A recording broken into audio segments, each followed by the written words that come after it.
degree of warmth going on down there, and it was frosty this morning. So it's got its own insulation layer on, so it's going to stay active all the time. Microbes, protozoa, nematodes,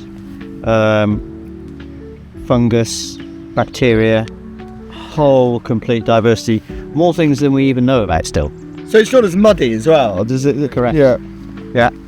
But that's not because of where we are higher up, from where we were lower down. Just the management.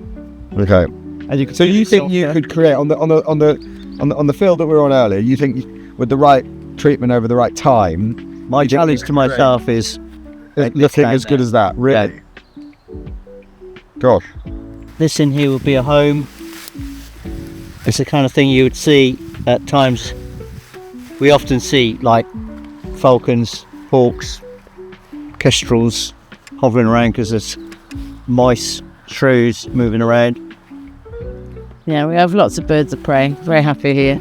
It's the crumb test, isn't it? Not that we were trying to sort of say to you is, this is the mole soil, and then you can sort of squeeze it, and then it will just sort of break apart again. And that's because there's microbes very active, creating this sort of gel structure, which we just didn't see in the sort of other soils.